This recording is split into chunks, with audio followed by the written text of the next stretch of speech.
Hello and welcome to the TV show. I'm John. And I'm Scotto.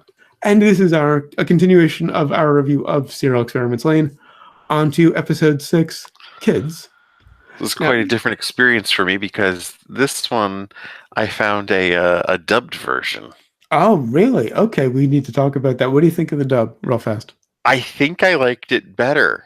It's just dub? really unusual for me. Because I'm normally someone who I don't have a preference between dub and sub. I went through a brief period where I was a sub snob.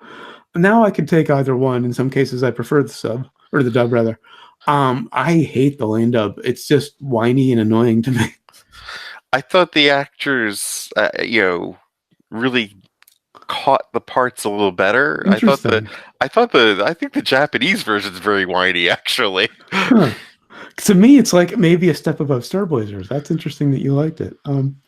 So this one opens up with the voice at the beginning. There's always these street scenes and a voiceover at the beginning. Yeah. And it says, if people can connect to one another, even the smallest voice will grow loud.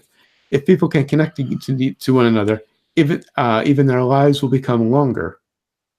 The other bonus of this thing I found on YouTube with this version, the dreadful introduction was cut. The opening theme? Yes. I love the opening theme. I'm a big fan of God, the I've grown to loathe it. It's just so terrible. Late 90s. I'm a big fan of Bella, the band who recorded it. So it's one of the few cases where I actually don't skip the opening theme. In a lot of cases, I do get to the opening theme and skip them. Can't skip it fast enough. And I was like, it's gone. And 7, unfortunately, it all comes back. And at the beginning of this one, proper beginning after the opening theme, Lain's father knocks on the door, comes in, and finally sees her massive computer, or Navi, that she's been slowly building. Yeah, she's just kind of staring off vacantly into it. And he says her name, she's unresponsive. And then we get this kind of dreamy, overexposed scene where she's talking to an ominous sound or voice or something, kind of reminiscent of the trumpet and Peanuts. About the next-gen protocol and how they're all so nice to her. And she thanks the Knights. So she's talking about some kind of technology that the Knights are introducing her to. Well, right now she's like talking to them directly in this. It feels like we've missed some aspect of the story because it just takes a leap here from the weirdness of the last episode to now she's just talking to them. Well, they didn't necessarily talk to. We don't know who she's talking to. Yeah, but she thanks them for the gift, effectively, for some information. I think it's just that it was the Knights. Yeah. Okay, maybe that she's actually talking to. I wasn't too sure about that. But again, there isn't that gets explained. The actual final explanation of the lanes kind of accounts for that. What's the deal with all the water and the liquid in a computer? Well, it's water cooled because it's massive, and air cooling would be ridiculous. So it has to be water cooled. That's not how it works. Well, no, there are water cooled computers. That is the thing. Yes, they're much more efficient. True, there are water cooled, processors. I know that, but you wouldn't have them like leaking all over the place that. It's leaking because it was very hastily put together by Lain, who was at that time still learning. This 1998 internet that they have is very steampunkish or free jack. Yeah, bear in mind this was 98, so the internet was nowhere near what it is today. It's not that. I mean, processor speeds and capacities have changed, making it more of what it is today. But really, it's not that different. I think it's evolved as they've certainly gotten bigger and more graphic and right. It was more text based back in '98, definitely. But I mean, yeah, true. I guess we had chat rooms, so I guess a lot of the same social functions were still happening. Now, and next scene, Lain is walking to school, hearing the telephone lines, of course. Yeah, and then she sees a boy standing with his arms extended up and kind of almost like a praising motion. Yeah, you see that in a few kind of things they work into the background throughout, actually, of people doing that. It's a theme throughout the episode. I think this is the episode where it gets explained, where it finally pays off. Kinda. Or is it the next one? Anyway, we'll get to that. And then Alice is talking to Lane in school, and she tells her that she's kind of slipping back to who she was, and invites her to hang out to kind of re-normalize her. Now, bear in mind, the last time they hung out, they went to a club and there was a shooting. Yes. So, the invitation to hang out again doesn't, maybe not too appealing. They were worried about Lane being all alone. I think they think she's depressed. Right. Well, she's definitely acting strange. Yeah. She's definitely catatonic in some. And she goes through a lot of mood changes. Yeah. Speaking of strange, she says she's not alone, and either everybody comes to see her, or she goes to see them. And then one of her friends says the Wired isn't real life. It's and it isn't like having real friends, which has been a debate on the internet for many years. True. And they ask where she's been going online, and she says it's a secret. And then we see another boy looking up in the praise motion. And then a bunch of other kids assume the same posture. And here's where it pays off. And this is at the intersection. From the last one. Right. The clouds open up, and we see Lane in the clouds. Very Life of Brian. Yeah. Yeah, very much. And only some of them see it. Lane sees it, and obviously these kids who are genuflecting, it's to Lane in the clouds. Averting my eyes, sir.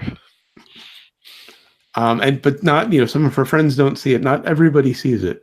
So it kind of leaves you wondering why some people saw it and others didn't.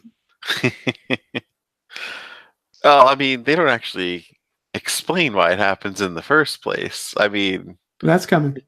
Yeah, it could mean, And then Lane gets home, she connects to the Wired, and she's walking through it with this disembodied mouth. Yeah, Cheshire Cat. Yeah, a very Cheshire Cat. In fact, she calls that out. She calls it the Cheshire Cat. Yeah. And it says it's heard of her, but hasn't met her until now, and says that she's unique for being able to translate her real world form into the Wired. She asks the Matt for some information, says it will help her, and Matt says, for giving her this information that'll help her, it will be a hero to its local users. So she's got quite the reputation in the Wired, even though she doesn't know about it. She also asks about the game that the kids are playing, and I thought maybe it was the game in an earlier episode that got mixed with. Oh, right. That ended up getting some people killed. It's not. Then there's apparent the mouth leads her to this child killer scientist, Professor Hodgson. Right. Which is again where we get another piece of the puzzle. She's talking to him in the Wired as he lays on this chaise lounge and on this big balcony. And she asks about kids and asks to see his experiment data from 15 years ago. He says he never meant to put the children involved in any danger. And his experiment, he thought all the information was destroyed on it, but somehow the schematic leaked onto the Wire. Basically, the experiment was trying to harness the psychic ability of children. He says all children are born with some amount of not mild psychic ability, using this big powerful equipment and trying to harness it. And there was some kind of accident during the tests, and I don't know if it exploded or what, but it ended up with the kids being killed, the children involved being killed.